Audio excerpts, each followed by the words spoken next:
Hello, welcome to my channel, The Ascension Guide. I'm your guide, Joe Martin. So today's video, we're going to talk a little bit about religion, which I'm sure will ruffle some people's feathers in some way or another, but we're going to do it anyway. We're going to try to clear up some misconceptions and hopefully have a better understanding of the Bible and what has happened over the years. So this is a message from Archangel Ariah, obviously, that they wanted me to pass along to try to clear up some of the confusion that has kind of gone on over the last few thousand years. So, to begin with, I will say there is a lot of truth in all religion, but no religion is all truth. So I'll say that again. There's a lot of truth in all religion, but no religion is all truth. The Bible. Let's talk about the Bible. So, from the beginning, there were obviously transmissions from God or Jesus or whatever other entity or name you want to give to that sort of source that were being written down and channeled by humans. They were doing their best, but as we know with channeling, there can be distortions, there can be interference if proper care isn't taken during the channeling process. Our own thoughts can become involved, our subconscious, and even outside factors can play a part in these channeling sessions if you're not properly taking care of your energy, protecting yourself, making sure you're in a secure area energetically. So anyway, yeah, that's where it began. There were translation issues that were distorted unintentionally by the people writing it. And then after those issues, you have translation issues. So you're translating this text from an ancient language into many other languages. And as you can imagine, that can cause issues, especially, you're going back thousands of years where things are translated. People may not know for sure. There was no fact checking back then. Well, not that you can trust fact checking now, but it's a little easier to know if the word that you're saying is correct in translation in another word nowadays than it was back then. So then you have that. So you have the channeling issue, you have the translation issue, then you have the editing, re-editing, omitting, adding, so on and so forth that has been done over the last few thousand years, couple thousand, however many thousand years it's been, I don't know. But you see where kings have taken the words and changed them and made them more fitting to control the people, is essentially what it's about. It's about control. So, if that's true, and it's also true that there's a lot of truth in religion, how do we know the difference? How do we separate? Well, what Archangel Ariah told me, and it's actually very simple. If the message resonates in love, it's true. If it resonates in fear, it is false. So, let's talk about heaven and hell. What is hell? You're going to burn in eternity for your sins that a lot of people don't even commit. Is that love or fear? Fear. Heaven. You could look at that both ways too, right? Does it resonate in love? This place of obviously eternal happiness and whatever else, joy, peace. That resonates in love. But what about not getting into heaven? It resonates in fear. So you see how religion was able to control and manipulate through having people wanting to be religious or believe in God or follow the religious texts or whatever it is out of fear. So it's either fear of going to hell or fear of not getting into heaven. And that's a lot of people's motivations for being religious. Might as well, better safe than sorry, right? So those reasons are not the true intent. The true intent of the Bible was essentially a guide, a manual for humans on earth. And it has been manipulated and distorted and changed and edited beyond recognition nearly. Beneath the Vatican, there is a whole entire underground tunnel system with libraries full of stuff that was omitted over the centuries. Information about your own divinity, information about connecting directly to source, information that has been purposefully left out in order to keep the church as the intermediary between you and God. These have been done on purpose for, like I said, control, manipulation. Think about the Catholic setup back in the day when you have a small town and you have one priest in a small town and everybody goes to that small town priest to make their confessions.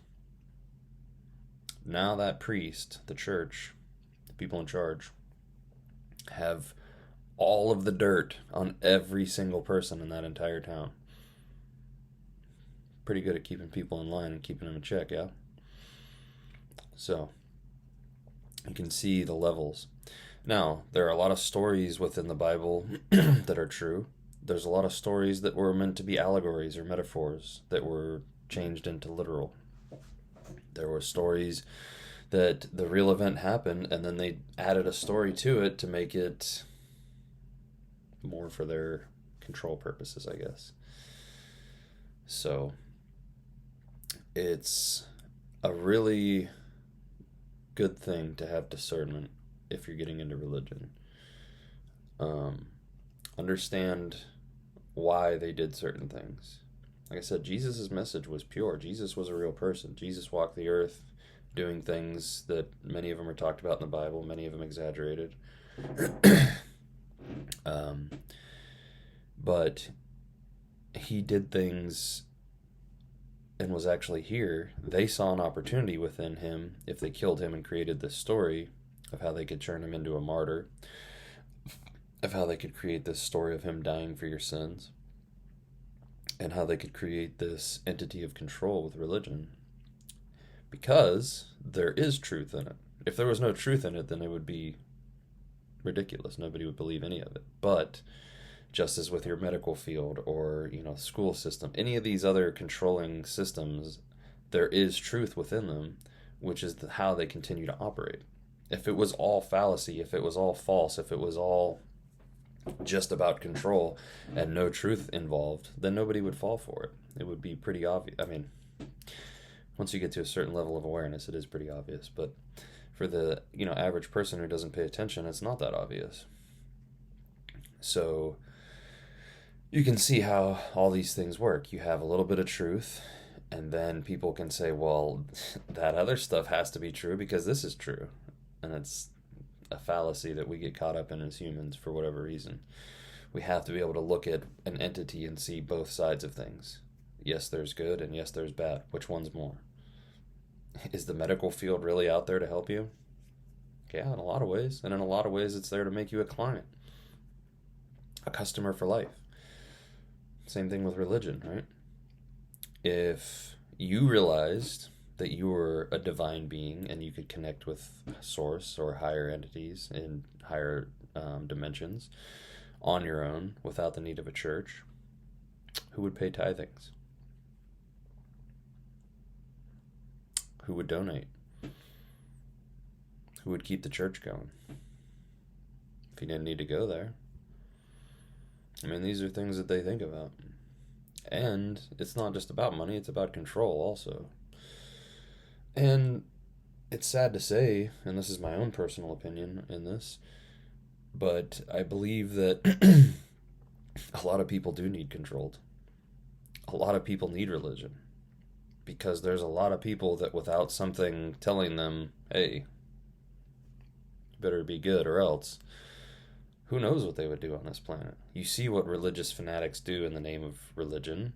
What would they do if they didn't have religion?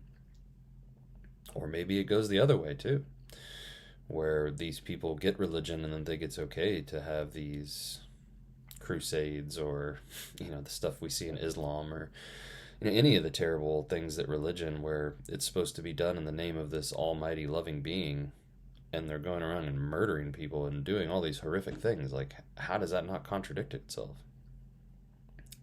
I was sitting at a restaurant the other day eating lunch, and this old couple walked by, and Ariah said to me in my head, "There goes a nice God-fearing couple." I was like, "Oh, that's nice." And then they were like, "Is it?" And I had to think to myself, like, well, why wouldn't it be? And they were like, "Think about that saying, God-fearing. Why would you fear God?" I mean, if he's this benevolent God that you're talking about, why would you have to fear him? God doesn't want you to fear him. So, when you start thinking like that, and you start understanding that God is about unconditional love, not unconditional fear, or conditional fear, however you want to look at it. The purpose of humans on this planet is to evolve, is to learn, to grow as a soul. So if everything that we did was constrained and had all these rules and more rules and rules and rules and rules and rules, how do we flourish if we're stuck in this tiny little box where we can't move and can't do anything? How do we evolve? How does our soul evolve? So think about the limitations that were placed upon ourselves, placed upon us, that you place upon yourself. Are you allowing yourself to truly flourish the way that you should? Are you constraining your abilities, or hiding your abilities, or suppressing your abilities because some book told you that it's not true? Don't know. It's for you to figure out. But I want to reiterate, there is truth in all religion. Find what resonates in love. Find the messages across religions that are similar, because all religions are kind of saying the same thing, but they've all been manipulated in their own way. They've all been distorted in their own way. They've all been changed a little bit in their own way to fit the people that they're trying to control, trying to manipulate. So understand that and take a zoomed out view. Take a step back and say, what is real? What does resonate? Find Jesus on your own terms. Find what resonates in the Bible that, resonates in love, and find him on your own terms and figure out who this entity really is. Ask to speak to him. And then I think you'll have a little bit different perception than what you may have read in the Bible.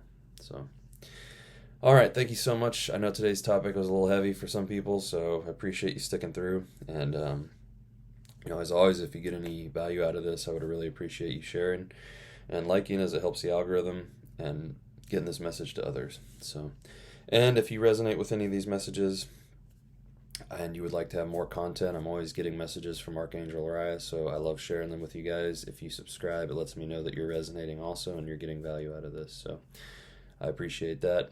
All right, until the next video, love and light.